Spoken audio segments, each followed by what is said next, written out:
Conrad Murray Trial.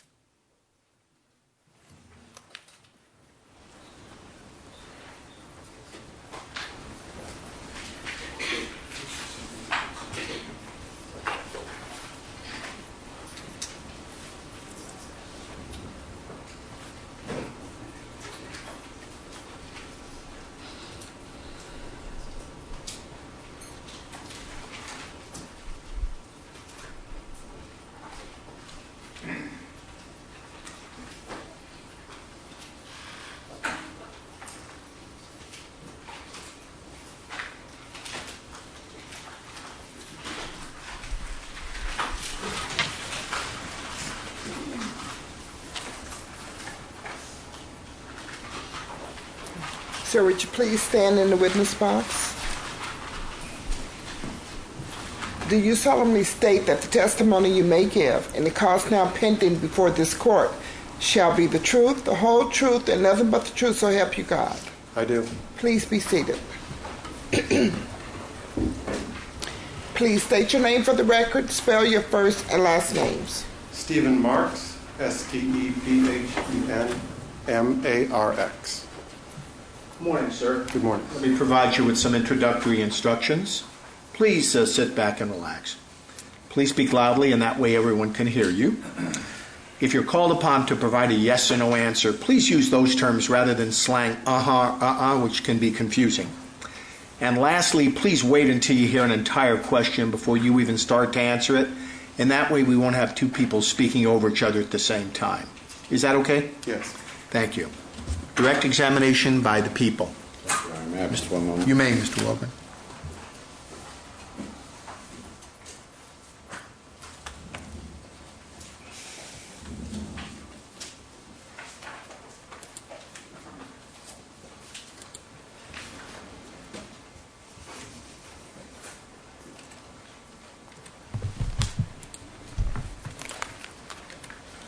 Good morning, sir. Good morning.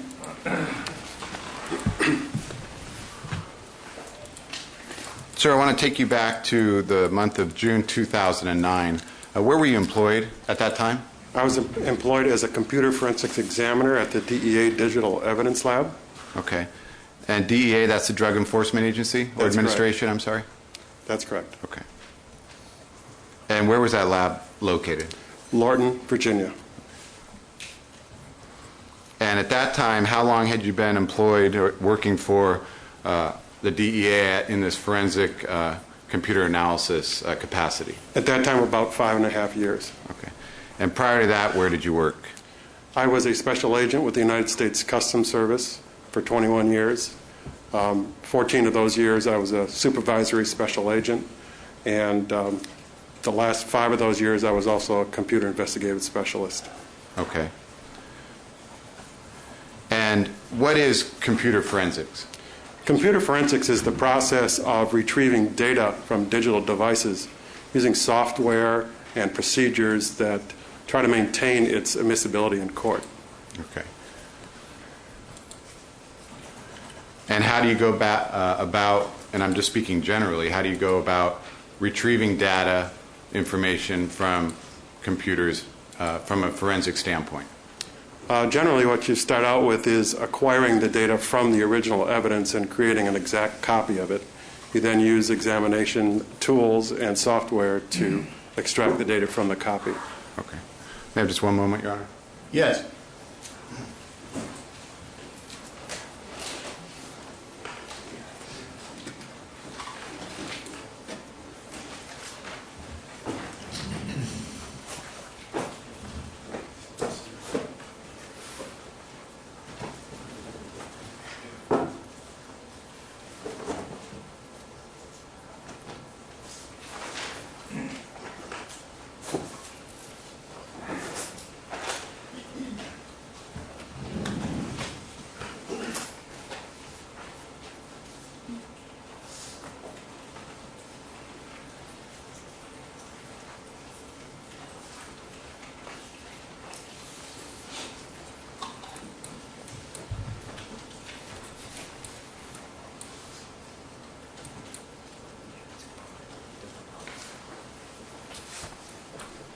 Just one more moment, please, Your Honor.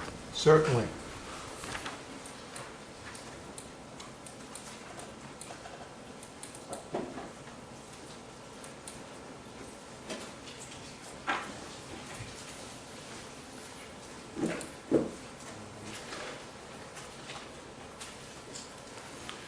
Now, I want to ask you, sir, specifically as it relates to iPhone. Are you familiar with the iPhone?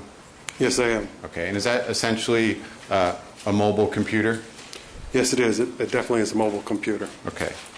And how is it that you would describe an iPhone as essentially a mobile computer? Well, like other computers, it has an operating system. It runs programs. It saves data. It does most of the things that a computer would do.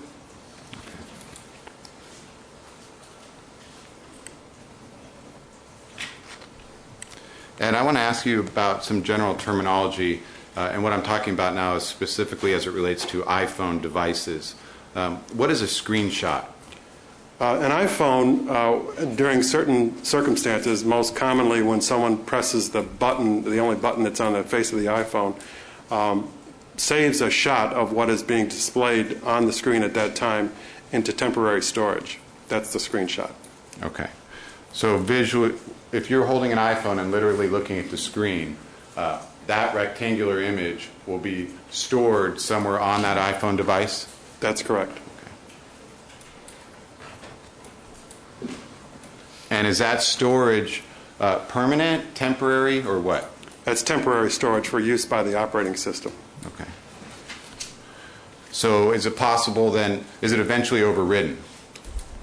When the operating system deletes that, it is then set up for being overwritten, yes. Okay. And you said set up for being overridden. It may not be automatically overridden at that time. Is that accurate? That's correct. It would be overwritten when the space that's occupying the image is needed. Okay. And is that when it's stored in unallocated space? Yes, unallocated space would be when the index which the operating system maintains for where the data is being stored is changed by the operating system to indicate that the location of that particular screenshot is no longer necessary, but the operating system does not go out and overwrite that data until it's needed. Okay. So is it, and maybe this is inaccurate, is it accurate to say that there's basically two storage areas? One would be called an allocated space and one would be called unallocated? Allocated space are those files where the operating system is keeping track of what's going on, and the unallocated space is the storage area that's no longer being used by the operating system, but may be used at a future time. Okay.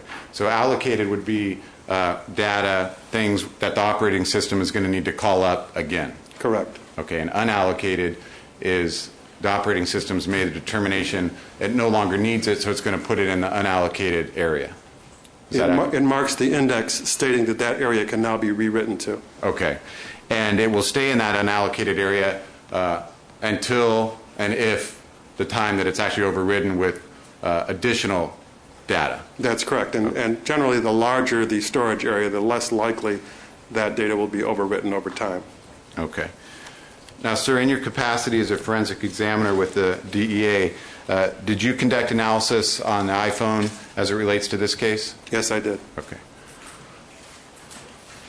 You don't have a people's exhibit, and we will be entering into a stipulation. But I have a plastic bag that I'd first like to show the witness. May I approach the witness, Your Honor? Yes. Okay. And actually, I'll mark this bag and its contents at this time, Your Honor, as I believe People's 83. Correct. Placing a P83 on the outside of the bag.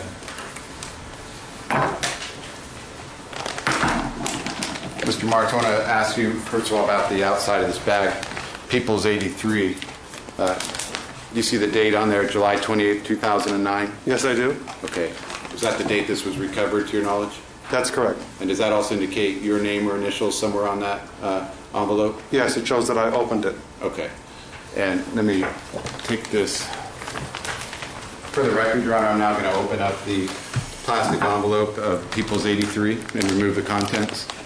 You may. I'm cutting the top section of the plastic evidence bag. I'm removing an iPhone wrapped in bubble wrap, undoing the packaging, and removing what was the iPhone, which was collectively marked as People's 83 for identification. May I approach the witness, Your Honor? Yes. Mr. Mark, showing you People's 83, the iPhone. Does that reflect the N3 number that you referenced, this phone, in your documentation, your analysis? That's correct. That's a sticker that I placed on the phone. Okay. At this time, Your Honor, I propose a stipulation that People's 83 booked as LAPD item 161, an iPhone with telephone number 702-862-0973, was recovered by law enforcement from defendant Conrad Murray on July 28, 2009. While in law enforcement possession, this iPhone was analyzed by forensic analysts from the Department of Justice, Drug Enforcement Administration, and following the forensic analysis, the iPhone was booked and returned into LAPD police custody. Counsel so stipulate? We're talking about... Why don't you take a moment and confer informally off the record? Counsel are doing so. I'm sorry, so stipulated by the defense? Yes. By the people? Yes, Your Honor. Thank you. The stipulation is accepted by the court, and as I've indicated earlier, ladies and gentlemen, when both parties enter into a stipulation, that means they accept the facts as true, those facts are not disputed, and those facts must be accepted by you as true. Thank you. Thank you, Your Honor. You're welcome.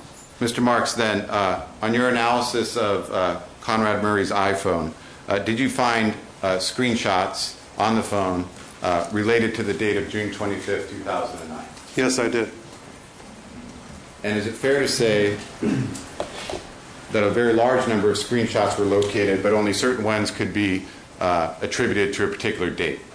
That's correct. Okay.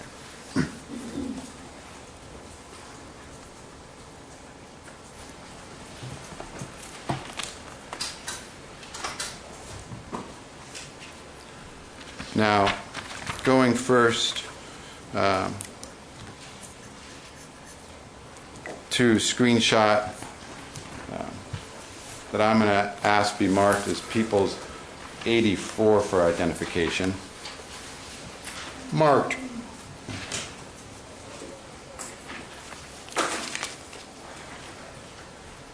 Mr. Marks, referencing People's 84,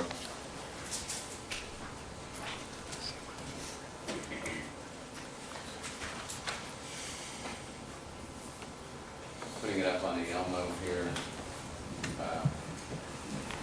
Can you see that, Mr. Marks? Yes, I can. Okay. And on this screenshot, referencing different names, Tim Woolley, Kathy Jory, is there a date and time stamp on the bottom of this screenshot? Yes. Is that June 25th, 2009 at 7:03 a.m.? Yes. Okay. And with that date and time reference on the screenshot, what does that mean to you as a forensic analyst as it relates to this iPhone? It means that the mailbox that is depicted on the screen was last queried for new mail on that date and time. Okay. And so on June 25th, 2009, at 7:03 a.m. or thereafter, this screenshot was on the iPhone? That's correct. Okay, and someone, by necessity then, was manipulating the iPhone to make that screenshot appear? Yes.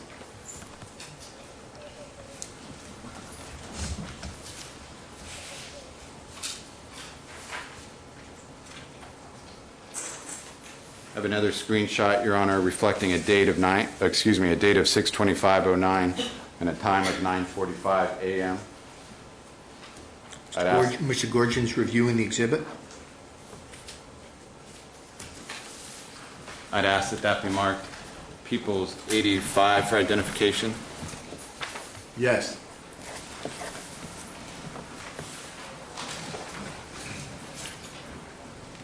Mr. Mark, showing you People's 85, first referencing the bottom of that screenshot. Do you see the date of 6/25/09 and a time of 9:45 a.m.? Yes. Okay. And again, does that indicate to you that someone was manipulating and viewing that screenshot at 9:45 a.m. on 6/25/09, or basically immediately thereafter? It's an The expert. witness is an expert, 801. Overruled. Yes, it does. Okay. And in reference to this particular screenshot, there's a number. This screenshot actually shows 3 different references to a Connie Nung apparently sending emails to this iPhone. Is that accurate? Yes, it is. Okay. And were you able to then track down these particular emails to determine the contents of the emails? Yes. Okay.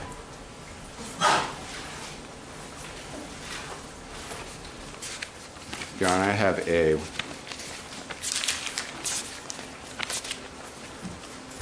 seven-page document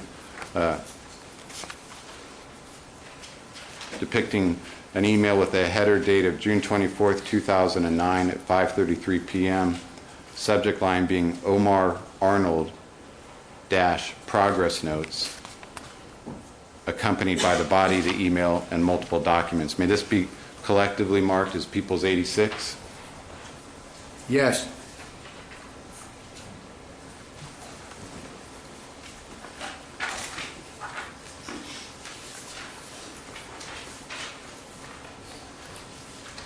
All these documents have been provided in discovery, and I'm going to have counsel, if it's okay with the court, review them all at this time so we can proceed. Yes, and after you've done that, may I see counsel, please?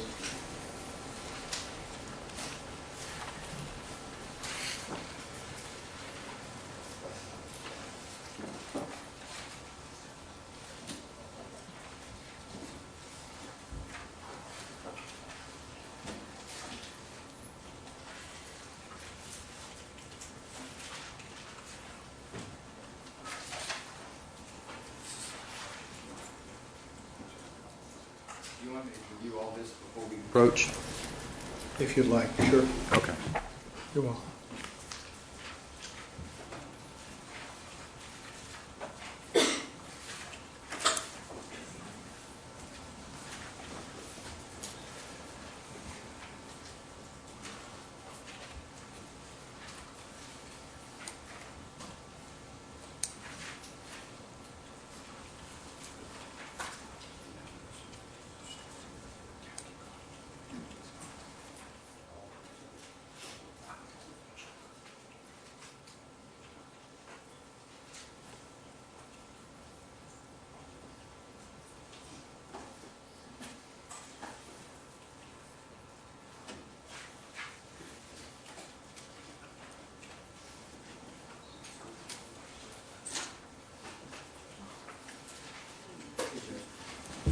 Thank you.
May I proceed, Your Honor? You may.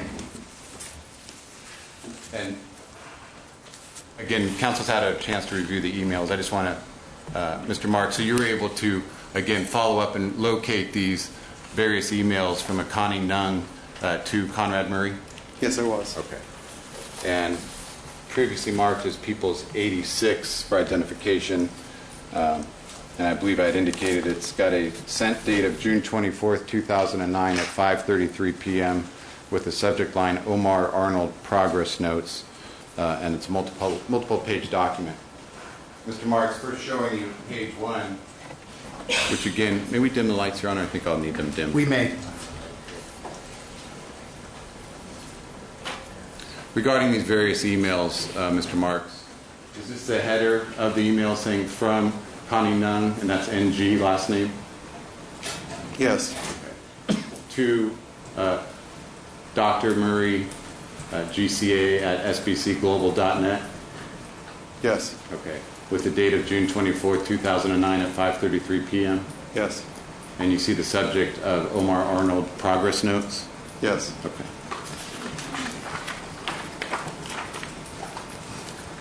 Going to page 2 of People's 86, which is the body of that email, indicating, hello, Dr. Murray. Here are his progress notes. Please let me know if you can't open it. Thank you, Connie. Is that the body of the email that you recovered from the iPhone? Yes, it is. And then there were a number of documents attached to that email? That's right. Okay. The first page of those attachments, and I'll zoom in and out of this, but first to get a view, are these the handwritten notes of the first page of that attachment? Yes. Okay. And these handwritten notes reflect various dates of first date appearing to be November 19th, 2008, insomnia, anxiety. Is that accurate? Yes, it is. Okay. And proceeding down the page, there are multiple entries of specifically September 26, 2008, February 1st, 2008, April 12th, 2007, March 2007, which appears to be the last date on that page. Is that accurate? Yes, it is. Going to the next page and the next attachment as it relates to People's 86, and first I'll zoom out. Do you see this medical document or medical record reflected here, sir? Yes. Okay. Zooming in, reflects the name of Omar Arnold, correct? Yes. Okay. And various handwritten notes, Yes. including primary MD, Dr. C. Murray. Yes. Okay. And some handwritten notes regarding C/O apparently complained of, and some handwritten notes on that document? Yes. Okay. Going down that document, some other handwritten notes, going all the way down to assessment and a plan. Is that accurate? Yes, it is. Okay.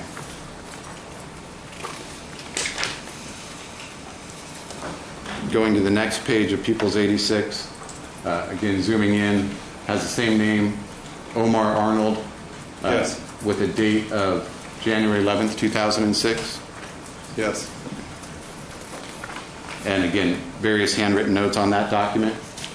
That's correct.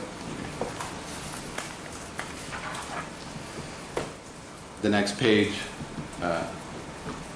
again showing Omar Arnold and the date of visit, January 11th, 2006, with handwritten notes. Yes.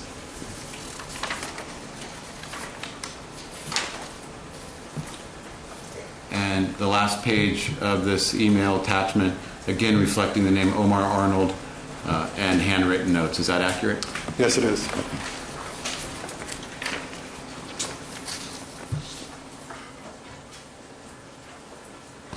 And going to the next email that you recovered as it relates to Connie Nung, Your Honor, I have a 4-page document, email sent date June 24th, 2009 at 5:34 p.m. Subject Omar Arnold Echo. May this be collectively marked Peoples 87? Yes.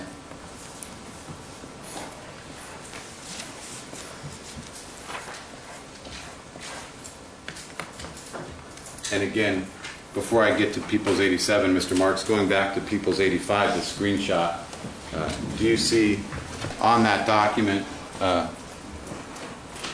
last line visible on that screenshot being Connie Nunn, Omar Arnold, 2D Echo, the date on the screenshot being June 25th, and the reference on the iPhone being yesterday? Yes. Okay. In relation to that particular email reference, Omar Arnold 2D Echo, were you able to retrieve that email? Yes, I was. And then going to that email, Peoples 87 for identification, I'm going to zoom in on the header of that email. Again, it reflects Connie Nunn, email sent to Conrad Murray. Is that accurate? Yes, June 24th, 2009 at 5:34 p.m.? that's right. Okay. With the subject line being Omar Arnold 2D Echo and some attachments? Correct. Okay. Were you able to recover those attachments? Yes, I was. Going to the first page of Peoples 87, entitled Echocardiograph Report, and with a report date of January 17, 2007. Is that one of the attachments that you recovered, sir? Yes.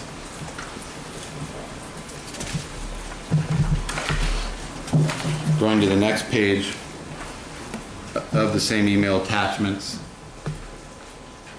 again reflecting patient name of Omar Arnold, the physician being Conrad Murray, and reflecting a date of examination of March 26, 2007. Is that accurate? Yes, it is.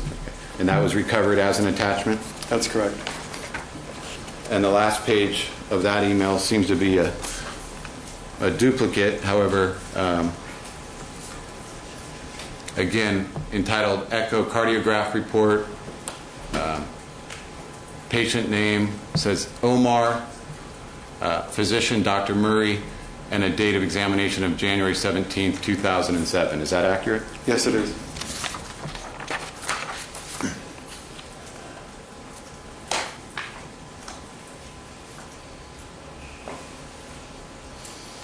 Going back then to Peoples 85, the second email entry from the bottom from Connie Nunn, subject line MRI, with the body beginning Dr. Murray, is Paul Farance, F-A-R-A-N-C-E.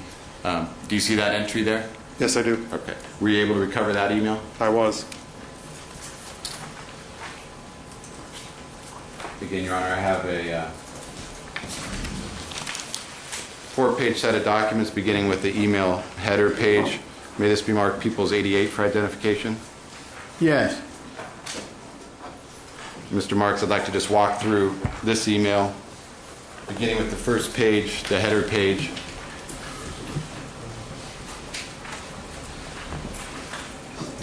Thank you. Again, going through this from Connie Nunn to Dr. Murray on June 24th, 2009 at 5:36 p.m. Is that accurate? Yes, it is. Subject lines MRI with a couple attachments for a Paul Farance. Yes. Okay. Going to the body of that email indicates Dr. Murray is Paul Farance, him too. I have this MRI result for a Paul Farance. Signed, Connie. Is that the body of the email you recovered? Yes, it is.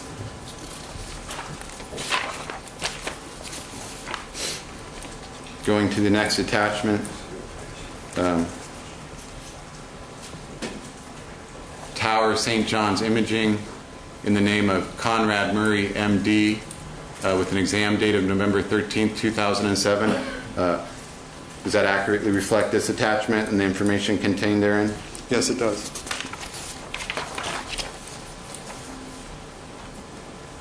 And again, the second page of that document being a document signed November 13th, 2007?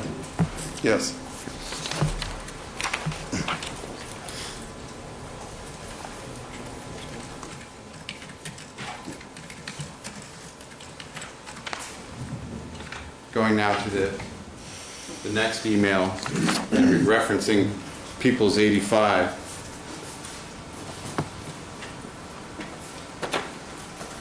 The screenshot. Do you see the entry again from Connie Nung, subject line being an Omar Arnold medication log? Yes. Okay. And were you able to recover that email? Yes, I was. I have a 2-page document containing both a header and one attachment, Your Honor. May that be marked People's 89 for identification? Yes. Mr. Marks, going to People's 89, first the header of that email. Again, from Connie Nung to Dr. Murray on June 24th, 2009 at 5:38 p.m., correct? Correct. Entitled medication log, or excuse me, attachment entitled medication log, subject line being Omar Arnold medication log. Is that the header that you recovered? Yes, it is. Okay. And did that have just the one attachment with the title of medication log? That's right. Okay. Showing you that one attachment entitled Global Cardiovascular Associates medication log, indicates patient name of Omar Arnold, correct? Correct. Okay.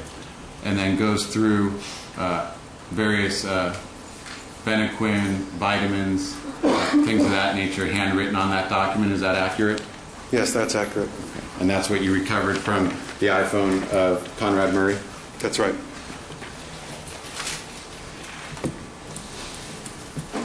Now, I want to talk about an additional screenshot. If this may be, it's a one-page document, Your Honor, indicating a screenshot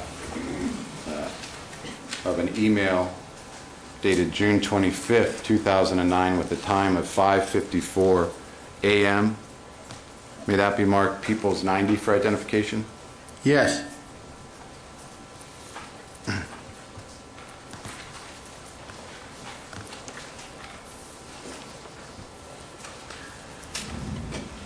Mr. Mark, showing you what the mark People's 90.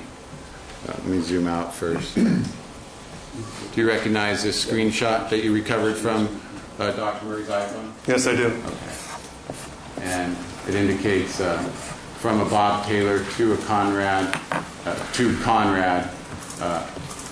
CC to Sean, Randy, Tim, Paul, and John Silcock. Subject line being Artist Insurance, June 25th, 2009 at 5:54 a.m. Is that all accurate? Yes, it is. And then this portion, this lower portion of the screenshot here, is this actually the body or a partial representation of the body of that actual email? Yes, it is. Okay. It has the date of 25th June 2009, and at least appears to begin with the words "Hi Conrad," the first half of those letters? That's right. Okay. Were you able to recover the actual body of an email that matched up to this screenshot reflecting this email? Yes, I was. And from a forensic point of view, the fact that this screenshot exists showing that this image was actually on the iPhone, does that indicate to you that a person manipulated the iPhone and viewed this email on that iPhone? Yes, it does.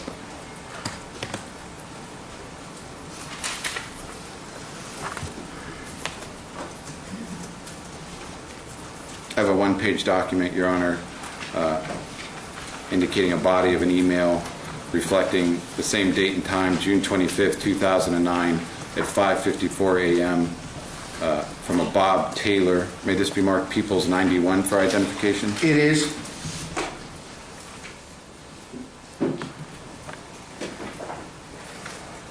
May we dim the lights, Your Honor? Please. Okay, I understand it's blurred and I'll zoom in.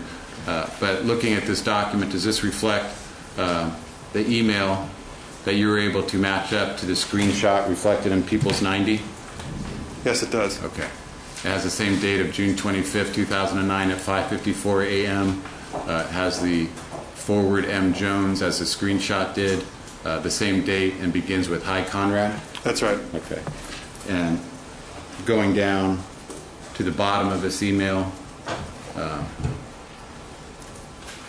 Is it signed off? Thank you for your help in this matter. Best regards, Bob Taylor, with various London telephones and a London street address? Yes. Okay.